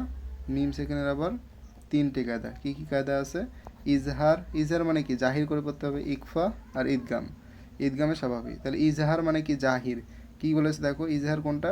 মিম সাকিনের পরে বা এবং মিম ছাড়া, মিম সাকিনের পরের হরফ, অর্থাৎ মিমের উপরে সাকিন থাকবে, তার পরের হরফ যদি বা এবং মিম এই দুটো হরফ ছাড়া যদি অন্য কোনো হরফ আসে, তাহলে মিম সাকিনকে স্পষ্টভাবে গুণনা ছাড়া তাড়াতাড়ি পড়তে হবে, অর্থাৎ মিম সাকিনকে কোনো গুণনা করে পড়া যাবে না। বুঝতে পেরেছেন? তাহলে এইভাবে পড়তে হবে মিম সাকিনকে। তাহলে মিম সাকিনের পরে যদি মিম এবং মিম সাকিনের পরে যদি বা এবং মিম আসে, তাহলে মিম সাকিনকে কী করে পড়তে হবে? গুণনা ছাড়া পড়তে হবে, গুণনা করে পড়া যাবে না। এটাই কি বলা হচ্ছে মিম সাকিনের ইজহারের কায়দা। আর মিম সাকিনের ইজহারের কায়দা আর মিম সাকিনের ইকফার কায়দা কোনটা? মিম সাকিনের পরে যদি বা আসে, মিম সাকিনের পরে যদি বা, মিমের উপরে সাকিন আছে, তারপরের হরফ বা এসেছে, তাহলে মিম সাকিনের পরে যদি বা আসে, তাহলে মিম সাকিনকে কি করতে হবে? গুণনা সহকারে পড়তে হবে। বুঝতে পেরেছেন? আর মিম সাকিনের পরে যদি মিম আসে, তাহলে মিম সাকিনের পরে যদি মিম আসে, তাহলে সেটাকেও গুণনা করে পড়তে হবে। আচ্ছা, আমরা ইজাহারটা পড়ে নিই, তারপর বাকি দুটো দেখব। তাহলে কি? হুম ফি হা, মিম সাকিন, তারপর ফা এসেছে, বা এবং মিম নেই, এজন্য কি? হুম ফি হা, লাকুম দিনুকুম, লাম ইয়ালবিসু, লাম ইয়ালবিসু, আম লাম তুনজিরুহুম, লাহুম আজরুন। মিম সেকেন্ডের পরে দেখো এখানে আলিফ এসেছে, বা মিমের মধ্যে কোনো হরফ নেই, এই জন্য এগুলোকে আমরা কি স্পষ্ট করে বললাম। এবার 2 নম্বর কায়দা কি বলেছে? ইকফা। ইকফা মানে কি? ওই যেটা বলছিলাম, মিম সেকেন্ডের পরে বা আসলে মিম সেকেন্ডকে গুণনা ও ইকফা সহ পড়তে হবে। আর মিম সেকেন্ডের পরে দেখো এখানে মিম সেকেন্ড আছে, তারপরে বা এসেছে, তার মানে এখানে গুণনা করে পড়তে হবে। তাহলে কি? ইন্না রব্বাহুম বিহিম, হুমটাকে গুণনা করে বললাম, তাহলে ইন্না রব্বাহুম বিহিম তারমিহিম বিহিজারাতিম ওয়ামা হুম বিমুমিনিন ফাবাশশিরহুম বিআযাব দেখো সাকিন লাগিয়ে পড়লাম কেন বলো তো, এটা শেষ করলাম আয়াতটা, এই জন্য সাকিন লাগিয়ে পড়লাম। তাহলে ইজহার কি, মিম সেকেন্ডের পরে বা মিম ছাড়া যে কোনো হরফ আসলে মিম সেকেন্ডকে জাহির করে পড়তে হবে। মিম সেকেন্ডের পরে যদি বা আসে তাহলে মিমকে কি করতে হবে, গুণনা করে পড়তে হবে। আর এক আলিফ টান দিয়ে গুণনা করে। আর মিম সেকেন্ডের পরে আর একটা কথা বলেছে, মিম সেকেন্ডের পরে যদি মিম আসে তাহলে মিমকে দ্বিতীয় মিমের সঙ্গে গুণনা সহ পড়তে হবে। দেখো মিম সেকেন্ডের পরে মিম এসেছে, তাহলে ওই মিমটা এই মিমটা না পড়ে এই মিমটার সাথে গুণনা করে পড়তে হবে। বুঝতে পেরেছেন? তাহলে দেখো কি হবে, ইলাইকুম মুরসালুন লাহুম মা ইয়াশাউন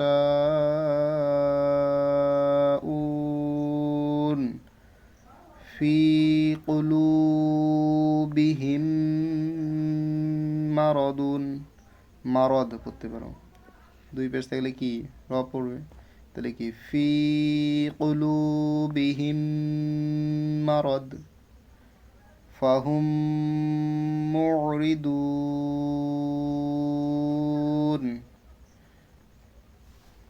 আশা করি বুঝতে পেরেছেন মিম সেকেন্ডের কায়দা। এবার তো তানবিন বা নুন সেকেন্ডের দুটো কায়দা বাকি ছিল, তাহলে তানবিন বা নুন সেকেন্ডের দুটো কায়দা কী আছে দেখে নেবো একবার। তানবিন বা নুন সেকেন্ডের তাহলে ইজাহার ইকফা আমরা করে নিয়েছি, এবার বলেছে ইকলব। ইকলব মানে তানবিন বা নুন সেকেন্ডের পরে, তানবিন বা নুন সেকেন্ডের পরে যদি বা আসে, কি আসে, তানবিন অথবা নুন সেকেন্ডের পরে যদি বা হরফটা আসে তাহলে তানবিন বা নুন সেকেন্ডের সাকিনকে মিম দ্বারা পরিবর্তন করে। অর্থাৎ তানবিন বা নুন সাকিনের জন্য বাংলাতে কি লেখা হয়, যেমন বা দুই জবর কি হবে, বান হয়। তাহলে এই নুনটাকে পরিবর্তন করবো কখন, যখন এই তানবিন বা নুন সাকিনের পরে বা হরফ আসবে। কি হরফ, বা যদি হরফ আসে এই নুনটাকে কি দ্বারা পরিবর্তন করব, ম দ্বারা পরিবর্তন করব। বুঝতে পেরেছো? একবার পড়লেই বুঝতে পারবে কি ব্যাপারটা। তো দেখো এখানে বলেছে আর গুণনা করে করতে হবে, যে মিম নুন জবর মান, বা যাবর বা, এ কোরআন শরীফের মধ্যে এই ছোট মিম লেখাই থাকে, কোনটা পরিবর্তন করে পড়তে হয় এই জায়গায় তোমার কোরআন শরীফ পড়লে বুঝতে পারবে। তাহলে দেখবে এখানে কি আছে, তাহলে এখানে মান পড়া যাবে না, কি পড়তে হবে, যেহেতু মিম নুন সেকেন্ডের পরে বা এসেছে এই জন্য মান পড়া যাবে না, মাম পড়তে হবে, মিম পড়তে হবে। তাহলে মাম বাখিল লানাসফাআম বিন নাসিয়া মিম বাইনিস সুলব কিরামিম বারারা মিম বা'দ মুতাহহারাতিম বিআইদি সাফারা। তারপর কি আছে, বিজাম বিহিম, এখানে কিন্তু নুনটা মিম দ্বারা পরিবর্তন করে পড়তেছি, এটা খেয়াল রাখবেন। খবিরুম বিমা তা'মালুন সামিউম বাসীর কাল্লা লায়ুমবাযান। বুঝতে পেরেছে? তাহলে তানবিন বা নুন সেকেন্ডের তৃতীয় কায়দা আমরা কমপ্লিট করলাম। এরপর আর কয়েকটা আছে, দেখে নেব কি আছে। আলিমুম বিযাতিস সুদূর রাজউম বাঈদ। এইখানে দেখো তানবিন আছে এই জন্য, তারপরে বা আছে, তানবিনের পরে বা আছে এই জন্য তানবিন বা নুন সেকেন্ডের নুনটাকে আর নুন দন্তের নটাকে পরিবর্তন করে আমরা মিম দ্বারা ম দ্বারা পরিবর্তন করলাম। বুঝতে পেরেছেন? রাসূলুম বিমা লা তাহওয়া,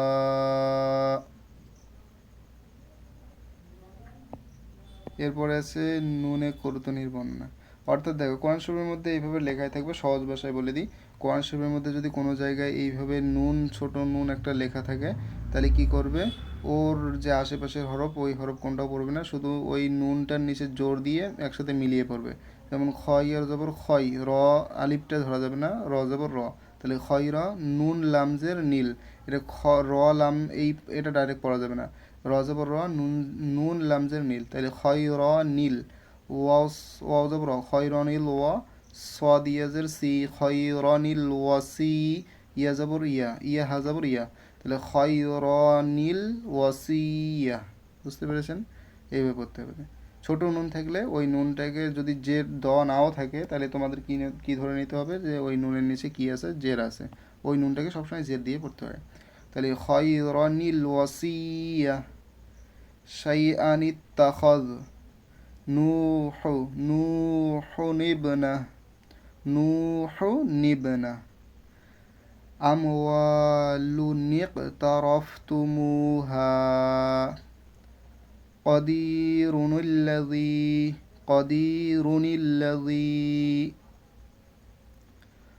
لمزة الذي لمزة الذي এগুলো যে পড়েছো, এগুলো যতগুলো পড়লে তোমরা সবগুলোই কিন্তু তোমার কোরআন শরীফের মধ্যে খুঁজে পাবে। যেমন এখানে কি এই যে লুমাজাতিন ইল্লাযী নূহ ইবনাহু, তাহলে এইখানে সবগুলো পড়বে। যেমন হুমাজাতিল লুমাজাতিন ইল্লাযী জামাআ মালাহু, এগুলো কোরআন শরীফের সূরার মধ্যে প্রত্যেকটা হরফ কোরআন শরীফ থেকেই দেওয়া। নুরানি কায়দাটা মানে সব কোরআন শরীফের মধ্যে থেকেই দেওয়া। আর একটা কি তানবিন বা নুন সেকেন্ডের এই লাস্ট কায়দা, এখানে বলেছে তানবিন নুন সেকেন্ডের চতুর্থ কায়দা। কি বলেছে এটা? ঈদগাম। ঈদগাম মানে ইয়ার মধ্যে, এই যে তানবিন বা নুন সেকেন্ডের পরে ইয়া, র, মিম, লাম, ওয়াও, নুন, এই ছটা হরফের মধ্যে যদি কোনো একটা আসে, তার মধ্যে আবার র আর লাম, যদি এই ছটা হরফের মধ্যে র আর লাম আসে, তানবিন বা নুন সেকেন্ডের আওয়াজকে মানে কোনো গুণা করে পড়া যাবে না, যেভাবে পড়তে হয় সাধারণভাবেই পড়তে হবে। কিন্তু যদি তানবিন বা নুন সেকেন্ডের পরে র এবং লাম বাদে অন্য কোনো হরফ আসে, বাকি চারটা হরফ কী কী আছে, ইয়া, মিম, ওয়াও আর নুন, এই চারটা হরফের মধ্যে যদি কোনো একটা হরফ আসে, তাহলে তানবিন বা নুন সেকেন্ডের আওয়াজটাকে কী করতে হবে, ওর সাথে এই হরফগুলোর উপরে জজম দিয়ে, জজম বলছি তাজদিদ দিয়ে ওই হরফটাকে নিয়ে টান দিয়ে পড়তে হবে। তাহলে এটা পড়িয়ে দিলে আশা করি বুঝতে পারবেন, কোনো অতটাও কঠিন না। দেখো এখানে কি বলেছে, বলেছে মুহাম্মাদুর রসুলুল্লাহি। এই যে এখানে কি হলো, তানবিন ও নুন সেখানে পরে কি এসেছে, র এসেছে, এই জন্য রয়ের উপর তাজদিদ দিয়েছে।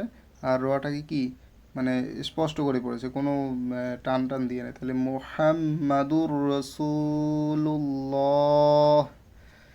মির রব্বিকা রউফুর রহিম। এখানে ফুরটাকে কি এটার সাথে মিলিয়ে পড়লাম, টান দিলাম না কোনো। তাহলে রউফুর রহিম ঈশাতির রাদিয়া। এবার দেখো এরপরে লামেরটা বলেছে, লাম কি বলেছে, লামেরটা এবার পড়বো। তানবিন বা নুন সেকেন্ডের পরে লাম এসেছে এখানে। তাহলে তানবিন বা নুন সেকেন্ডের পরে কি আছে, মিল্লাদুনহু, মিন, এই যে নুন সেকেন্ডের পরে লাম এসেছে, এই জন্য লামের জন্য এটা কি এর উপরে মনে করো তাজদিদ দিলাম। যদি কোনো জায়গায় তাজদিদ নাও থাকে তাহলে তোমার মিম, তানবিন নুন সেকেন্ডের পরে লাম এসেছে মানেই এই তানবিন বা নুন সেকেন্ডের এই যে নুনটা না পড়ে কোনটাকে পড়বো, লামটাকে ডিরেক্ট নিয়ে পড়বো। তাহলে কি হবে এটা, মিল্লাদুনহু কুল্লুল্লাহু, কুল্লুল্লাহু, কুল্লুন কিন্তু পড়া যাবে না, কুল্লুল্লাহু। এটা এমনিতেও পড়তে পারেন, সব জায়গায় তাজদিদ দেওয়াই থাকে। তাহলে তাজদিদ হলো হরফকে এমনিতেই তোমরা দেখেছো যে আগের হরফের সাথে মিলিয়ে পড়তে হয়। ইয়াকুল্লাহু রিজকাল্লাকুম উফিল্লাকুম মিল্লাবানিন, মিল্লাবান। এরপরে বাকি চারটা হরফের মধ্যে আমরা দেখে নেব। এবার এই চারটা হরফের মধ্যে দেখো প্রথমে ইয়া দিয়ে বুঝিয়ে দিয়েছে। তাহলে ইয়া আছে, তাহলে এখানে কি করতে হবে, গুণনা করে করতে হবে। তাহলে হামজা ইয়া যাবর আই, গুণনা করতে হবে। আই উতা মাই ইয়ামাল মিয়াউমিন মাই ইয়াকুলু উজুহু ইয়াউমাইযিন আই ইয়াশাআ।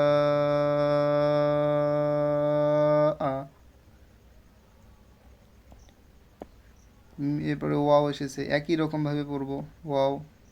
তাহলে ওয়াওটা পড়লে কি হবে,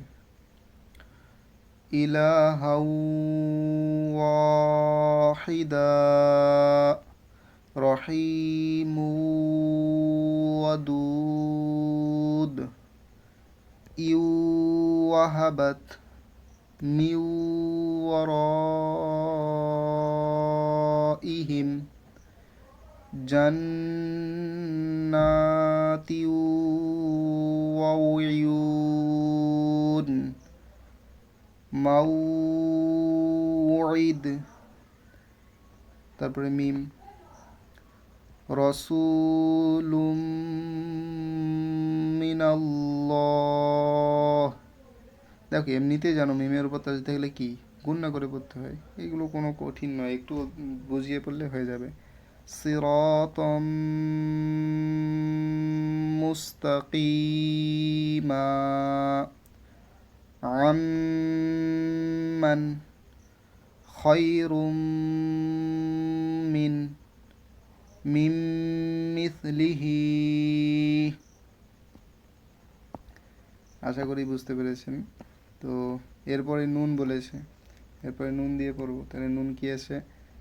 মিন নাবিয়িন নূরান নাহদি মিন নি'মাহ লিমান নুরিদ ফামান নাকাসা।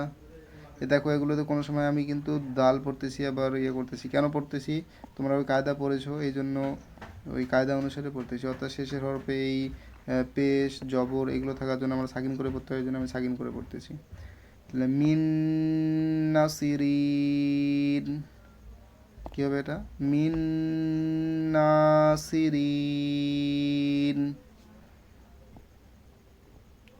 এরপরে বলেছে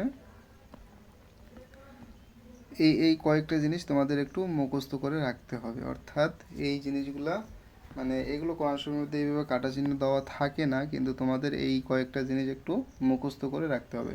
দেখো 4 পারা 6 নাম্বার রুকু, 17 পারা 2 নাম্বার রুকুতে। তাহলে 4 পারা 6 নাম্বার রুকু এবং 17 পারা 2 রুকুর মধ্যে এই যে ওয়ার্ডটা, এই ওয়ার্ডটা ওখানে আসে, লিখতে এরকম থাকবে, কিন্তু আমাদের পড়তে হবে কিভাবে, এই যে নিয়মটা আছে এই নিয়ম অনুযায়ী পড়তে হবে। এই কয়েকটা হরফ একটু মানে মুখস্থ না, একটু রিভিশন দিয়ে ভালো মতন পড়লে হয়ে যাবে। আফালা কি হলে আফা ইমাতা, এখানে আফা ইমাতা, এখানে আফাটা টান যে দিয়ে পড়ছি ওই টানটা দিয়ে পড়া যাবে না, বুঝতে পেরেছেন? তারপরে কি এখানে লা এইভাবে আছে, তাহলে কি পড়তে হবে? লা ইলাল্লাহি আত্তাবু আ। আশা করি এখন নিজে থেকে এগুলো পড়তে পারছেন। এত দূর পড়া হয়ে যাওয়ার পরে আমি আশা করব আপনাদের কাছ থেকে যে তোমরা নিজে নিজেই এখন পড়তে পারছো। মিন নাবাই মালাইহি, এইগুলো মনে রাখবো। 6 পারা 8 রুকুর মধ্যে, 7 পারা 9 রুকুর মধ্যে, 9 পারা 2 রুকুর মধ্যে, 10 পারা 12 রুকুর মধ্যে এসব আছে। ওয়ালা আউদাউ,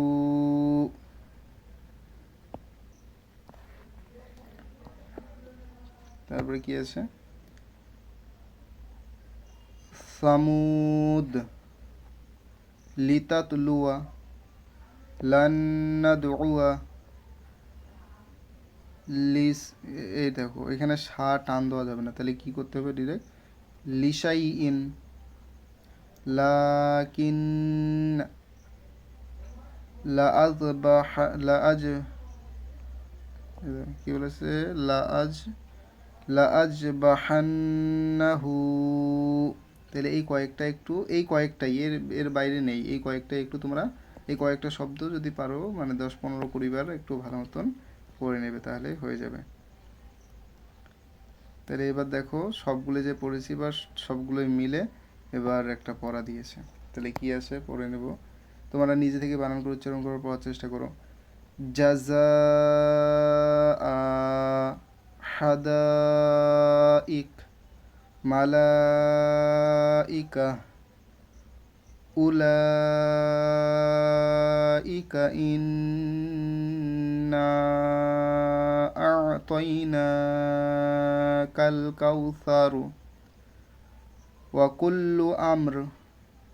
কুল্লু আমরিন মুস্তাকির আল্লাযীনা হুম ইউরাউন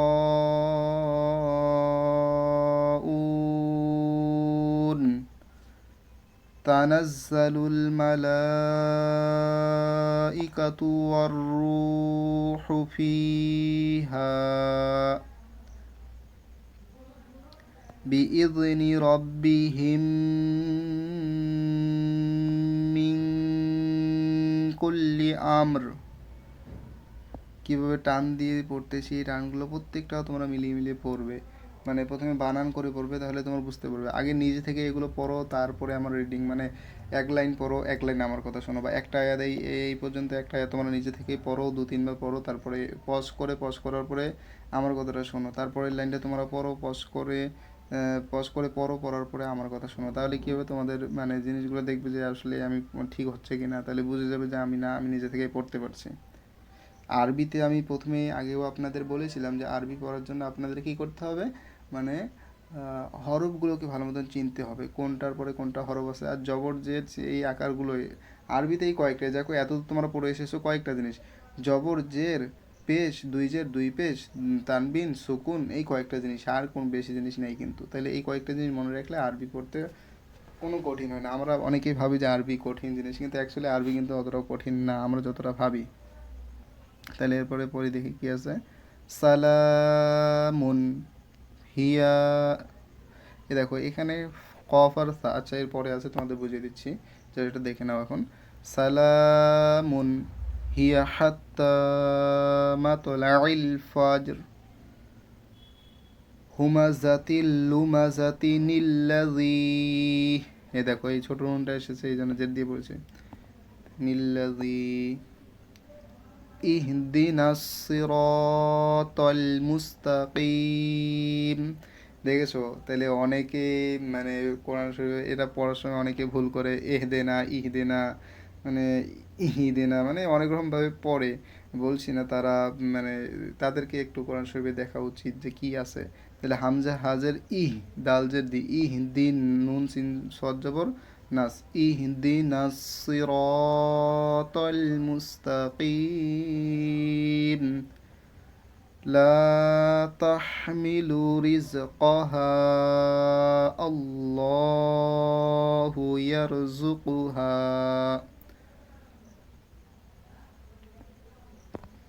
তারপরে কি আছে,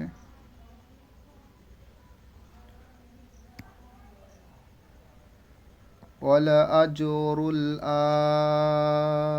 আখিরাতি আকবার লাউ কানু ইয়ালামুন ফাযাক্কির ইন্নামা আনতা মুযাক্কির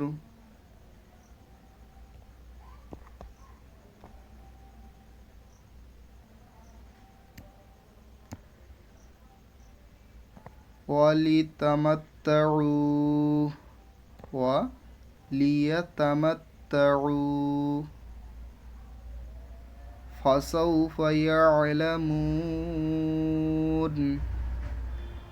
ওয়ালাম ইয়াজআল লাহু ইওয়াজা কাইয়িমান লিইউনযিরা কাল্লা বাল রান وقيل من راق। দেখো এই যে জিনিসগুলো থাকার কারণে এখানে আমরা থামতেছি, কিন্তু নিঃশ্বাস ছাড়তে যাবে না, এই জন্যই আমি বলতে চাইছিলাম। আচ্ছা নিচে কায়দাগুলো আছে, তোমাদের একবার বলে দেবো, ওগুলো মুখস্থ একটু করতে হবে। ওটাই দুটো জিনিস তোমাদের মুখস্থ করতে বললাম, একটা হলো ওই যে কোন রুকুতে কোন পাড়ার মধ্যে ওই হরফগুলো আছে, ওখানে 10টার মতো হরফ আছে, 10টা হরফ তোমার একটু মানে ওয়ার্ড শব্দগুলো একটু মুখস্থ করে রাখবে। তাহলে ওয়াকিলামান রক, দেখো মান বলার পরে আমি কিন্তু নিঃশ্বাস ছাড়িনি, তাহলে নিঃশ্বাস ছাড়া যাবে না। আর তোমাদের আগেও বলেছি এই যে এগুলো কি আমি কোনোটাও কিন্তু নিঃশ্বাস ছেড়ে পড়লাম না, কিসের জন্য বলো তো, কারণ এখানে আয়াত শুরু হয়েছে, এখানে আয়াত আছে, এই জন্য একটা আয়াতের প্রথম থেকে শেষ পর্যন্ত নিঃশ্বাস ছাড়া যাবে না। আর যদি মাঝখানে যদি নিঃশ্বাস ছাড়তে চাও, তাহলে আমি নিয়ম কি বললাম, ওই যে জবরজের পেশ থাকলে যে নিয়ম ওই অনুযায়ী, এবং যখন তুমি মনে করো এখানে দম ছাড়বে, যেমন ফাসাউফা ইয়া আলামুনটা তোমার দম নেই, তাহলে কি করবে, ফাসাউফা এখানে দম ছেড়েছো, ইয়া আলামুন, তারপরে ইয়া আলামুন শুরু করবে না, তোমাকে কি পড়তে হবে, আবার পড়তে হবে সাউফা, মনে করো এখান থেকে পড়লে সাউফা ইয়া আলামুন, মানে আগের সাথে মিলিয়ে তোমাকে পুরোটা শেষ করতে হবে, বুঝতে পেরেছেন, এইভাবে পড়তে হবে।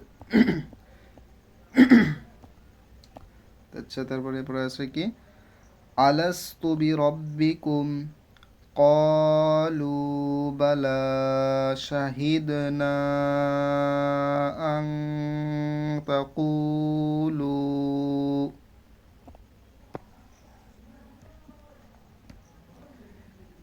ارجعي إلى ربك راضية مرضية فادخلي في عبادي وادخلي جنتي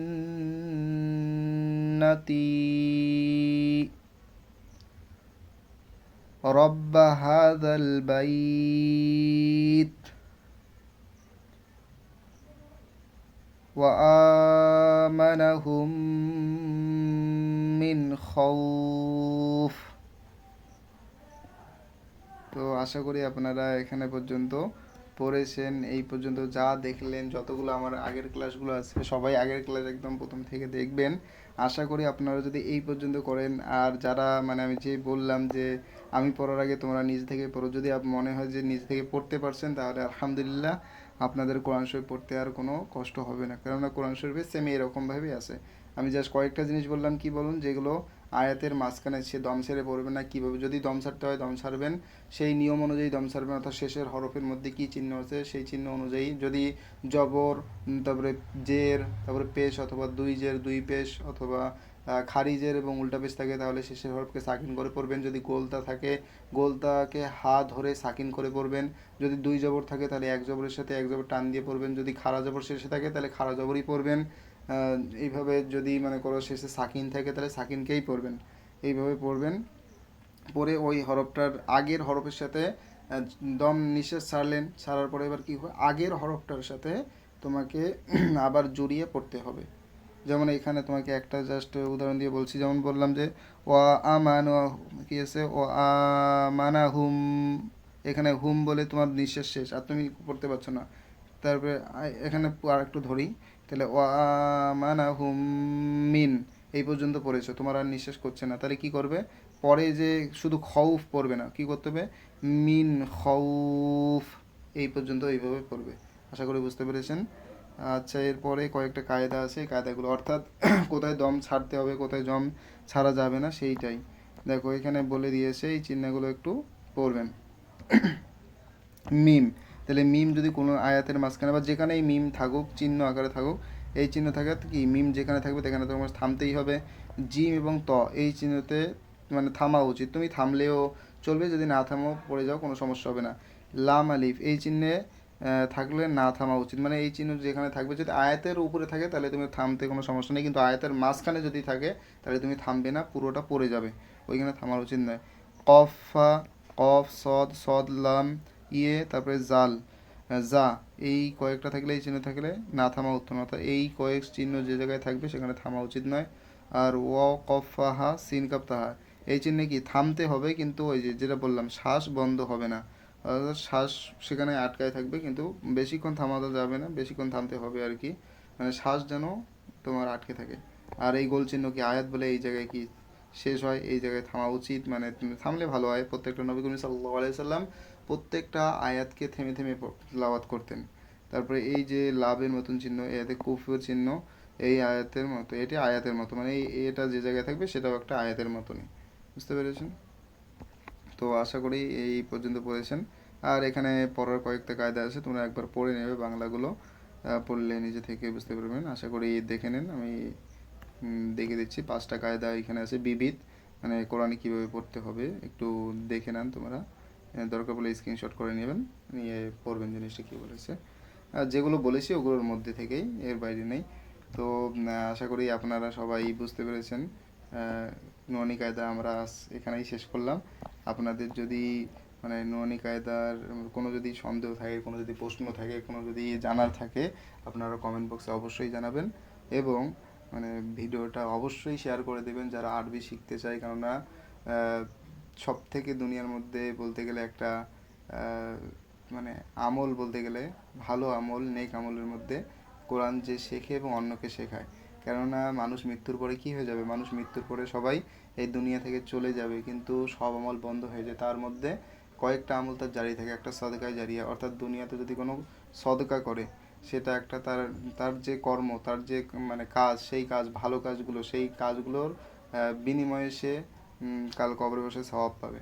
আর একটা কি, যদি সন্তান সন্ততি, নেক সন্তান সন্ততি দুনিয়ায় রেখে যায়, তাহলে ওই সন্তান সন্ততি যতদিন মানে ভালো কাজ করবে, যতদিন মানে তার কর্ম অনুযায়ী চলবে, ভালো কাজ অনুযায়ী চলবে, তাহলে এই কবরে বসে তুমি মানে আপনিও সেই সবটা পেয়ে যাবেন আপনার সন্তান সন্ততির জন্য। আর যেটা বললাম যে 2 নম্বরে যেটা বললাম যে তোমার আমল, তোমার নেক আমল, তুমি কোন কাজ, তুমি মনে করো আজকে কোরআন শরীফ শিক্ষা করেছো, তুমি কোরআন শরীফ কাউকে শেখাচ্ছ, তাহলে যতদিন পর্যন্ত সে কোরআন শরীফ শিখবে, শিখে পড়বে, ততদিন তো সওয়াব পাবে না। এবং সে যদি অন্য কাউকে আবার শেখায়, তাহলে ওর যে সওয়াব, মানে বলে না চক্রবৃদ্ধি সুদ, শুনেছো সুদ তো আমাদের ইসলামে হারাম, তো আমি বলছি মানে চক্রবৃদ্ধি সুদের কীরকম হার, মানে একটার পর একটা যত বাড়বে তত আস্তে আস্তে বৃদ্ধি পাবে। ঠিক একইভাবে তুমি মনে করো একজনকে শেখালে, সে আবার অন্যজনকে শেখালো, তাহলে সে যে শেখালো, যে সওয়াব পেয়েছে, তুমিও তার সওয়াব কবরে মানে সেম একই রকম সওয়াব তুমি পেয়েই থাকবে। মনে করো সে 10 পেলো, তাহলে তুমি যাকে শিখিয়েছো তার কাছ থেকে 10 তো পেলেই, এবং ও যাকে শিখিয়েছে ওর কাছ থেকেও আবার 10, তার মানে কি তুমি 20 পেয়ে গেলে। এইভাবে মানে কন্টিনিউ চলতে থাকে। তো আশা করি আপনারা সবাই ভিডিওটা শেয়ার করবেন, যারা কোরআন শরীফ শিখতে চায় তাদেরকে বলবেন। আর আপনারা নুরানি কায়দা এই পর্যন্ত শেষ করলাম, নুরানি কায়দা যদি আপনারা পড়তে পারেন, এরপরে আপনারা কোরআন শরীফ মানে বাড়িতে যদি থাকে, কোরআন শরীফ নিয়ে বসবেন, বসার পরে দেখবেন যে আপনি পড়তে পারছেন কি না। আগে নুরানি কায়দাটা ভালো মতন পড়বেন, দেখুন একবার পড়লে তো হবে না, কমসে কম আপনাদেরকে 4-5 বার পড়তে হবে। পড়ার পরে যখন আপনি নিজে যখন অক্ষরগুলো চিনে যাবেন, তারপর কোরআন শরীফ বার করে 30 পারা থেকে শুরু করবেন। কেননা আমার আম্মা পাড়া পড়ি, আম্মা পাড়া বলতে 30 পারাটা, 30 পারা থেকে শুরু করবেন শেষের দিক থেকে, সূরা নাস থেকে, তারপরে সূরা ফালাক, এইভাবে পড়ে যাবেন। যদি ভাবেন, দেখেন যে আপনি পড়তে পারছেন না, তাহলে জানাবেন, আমি এরপরে আমরা আম্মা কায়দার ক্লাস নিয়ে আসবো, বা আমি 10টা সূরা আমি একটা ক্লাস আপনাদের করিয়ে দেবো। তো আল্লাহ রব্বুল আলমিন আমাদেরকে সহিভাবে পড়ার এবং আমল করার তৌফিক দেক, এবং আমরা যেন সবাই শিখি, নুরানি কায়দাটা যেন ভালো মতন কোরআন শরীফ যেন পড়তে পারি এবং অন্যদেরকে যেন শেখাতে পারি। এজন্য আল্লাহ রব্বুল আলমিনের কাছে সবাই দোয়া করব। আর সারা পৃথিবীর মুসলমান এবং যারা হেদায়েত প্রাপ্ত নয় তাদের জন্য হেদায়েতের দোয়া করব। সবাই আমার জন্য দোয়া করবেন। এই অধম বান্দা গুনাহগার, আল্লাহ রব্বুল আলমিন যেন আমাকে ক্ষমা করে দেয়। আপনাদের সবাইকে আল্লাহ রব্বুল আলমিন ক্ষমা করুক, আমিন। এই বলে আমি আমার ক্লাস এখানেই শেষ করছি, তার সাথে সাথে নুরানি কায়দার ক্লাস এখানেই শেষ করলাম।